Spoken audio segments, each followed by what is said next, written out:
Lecture de l'histoire de la rédemption d'Ellen G. White, chapitre 6. Les offrandes de Caïn et d'Abel. Ce chapitre est basé sur Genèse 4, 1 à 15. Les fils d'Adam, Caïn et Abel, avaient un caractère très différent l'un de l'autre. Abel craignait Dieu. Caïn nourrissait des pensées de révolte et murmurait contre Dieu en raison de la malédiction qui avait été prononcée sur Adam et sur le sol à cause de son péché. Ces deux frères avaient été informés des dispositions qui avaient été prises pour le salut de la race humaine. Il leur avait été prescrit de se conformer humblement à un rituel qui devait montrer leur foi et leur dépendance à l'égard du Sauveur promis. Ce rituel consistait à sacrifier les premiers-nés du troupeau et à les offrir solennellement à Dieu avec le sang en holocauste. Grâce à ces sacrifices, ils se souviendraient continuellement de leurs péchés et du Rédempteur qui devait venir et qui constituerait la suprême offrande faite pour l'homme. Caïn apporta son offrande au Seigneur en murmurant, et le cœur incrédule envers le grand sacrifice promis. Il n'était pas disposé à suivre fidèlement ce qui leur avait été prescrit. Se procurer un agneau pour l'offrir avec des fruits de la terre. Sans tenir compte de ce que Dieu avait demandé, il se contenta d'apporter des fruits du sol. Pourtant, l'Éternel Dieu avait fait savoir à Adam que sans effusion de sang, il n'y aurait pas de rémission des péchés. Caïn ne jugea même pas utile d'offrir ses meilleurs fruits. Abel conseilla à son frère de ne pas se présenter devant le Seigneur sans le sang d'un sacrifice. Mais comme Caïn était l'aîné, il ne voulut pas écouter ce que lui disait son frère. Repoussant le conseil qui lui avait été donné, Caïn, sceptique et mécontent de devoir présenter des sacrifices, apporta son offrande. Mais Dieu n'accepta pas cette offrande. De son côté, Abel apporta les premiers-nés, les meilleurs de son troupeau, comme l'Éternel l'avait prescrit. Avec une foi totale dans le Messie à venir et un respect mêlé d'humilité, il présenta son offrande que Dieu accepta. Une flamme jaillit du ciel et consuma l'offrande d'Abel, mais Caïn ne vit aucun signe indiquant que la sienne avait été agréée, et il s'irrita contre Dieu et contre son frère. Cependant, le Seigneur envoya un ange auprès de Caïn pour qu'il s'entretienne avec lui. L'ange lui demanda la raison de sa colère et lui dit que s'il se conformait aux instructions que Dieu avait données, l'Éternel l'accepterait, lui et son offrande, mais que s'il ne se soumettait pas aux directives du Très-Haut, s'il ne lui faisait pas confiance et ne lui obéissait pas, Dieu ne pourrait pas agréer son offrande. Le messager céleste dit à Caïn que ce n'était pas là une injustice ni un parti pris de la part de Dieu à son égard, et que si son offrande ne pouvait pas être honorée, c'était uniquement à cause de son péché et de sa désobéissance à l'ordre explicite du Créateur. Si en revanche Caïn se montrait bien disposé, Dieu l'accueillerait favorablement et il serait à la tête puisqu'il était l'aîné. Mais même après avoir reçu ces éclaircissements, Caïn ne se repentit pas.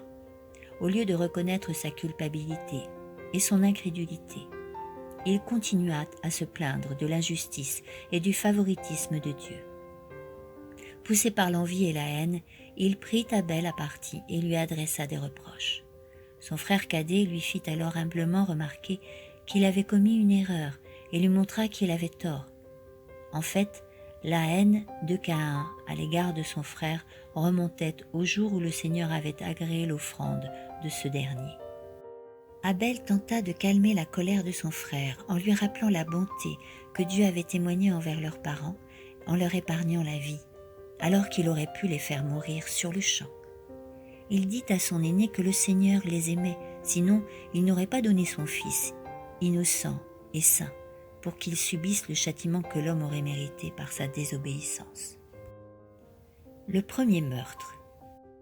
Tandis qu'Abel justifie le plan de Dieu, Caïn devient furieux et une rage aveugle s'empare de lui, au point qu'il frappe mortellement son frère.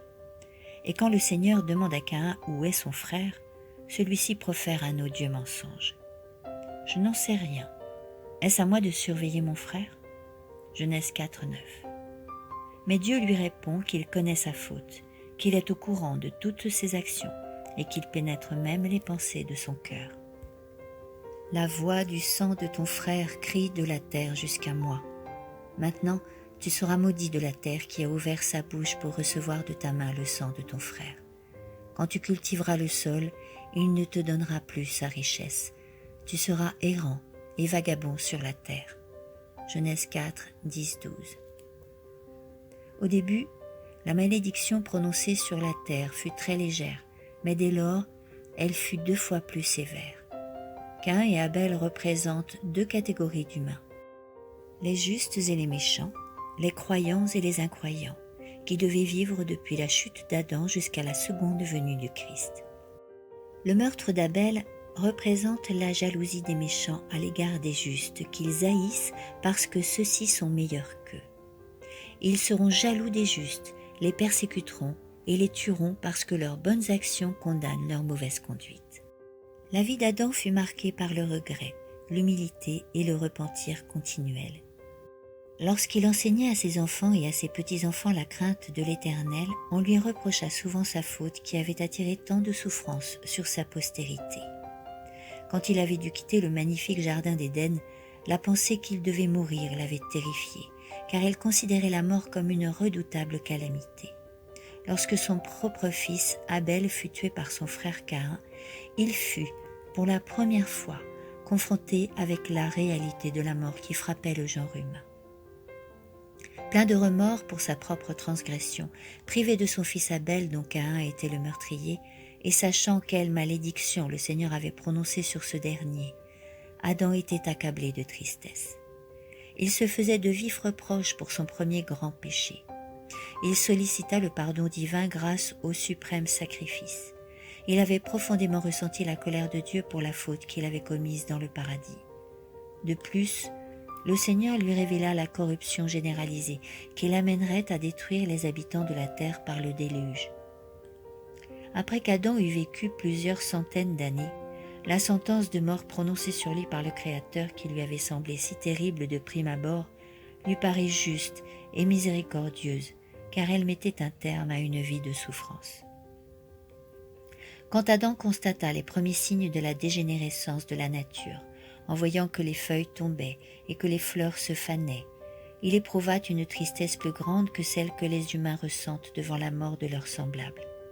Ce qui l'attristait, ce n'était pas tant la flétrissure des fleurs, car il les savait fragiles et délicates, mais le fait que les grands et puissants arbres perdaient leurs feuilles et dépérissaient, témoignait ainsi de la dégénérescence de cette nature magnifique que Dieu avait créée pour le bien-être de l'homme. À ses enfants et à leurs descendants, jusqu'à la 9e génération, Adam décrivit les beautés du jardin d'Éden, parla de sa faute et de ses terribles conséquences et du chagrin que lui avait causé la mort d'Abel, laquelle avait creusé un vide dans sa famille. Il leur parla aussi des épreuves auxquelles le Seigneur l'avait soumis pour lui enseigner la nécessité de se conformer fidèlement à sa loi. Il leur déclara que, sous quelque forme qu'il se présente, le péché serait sanctionné.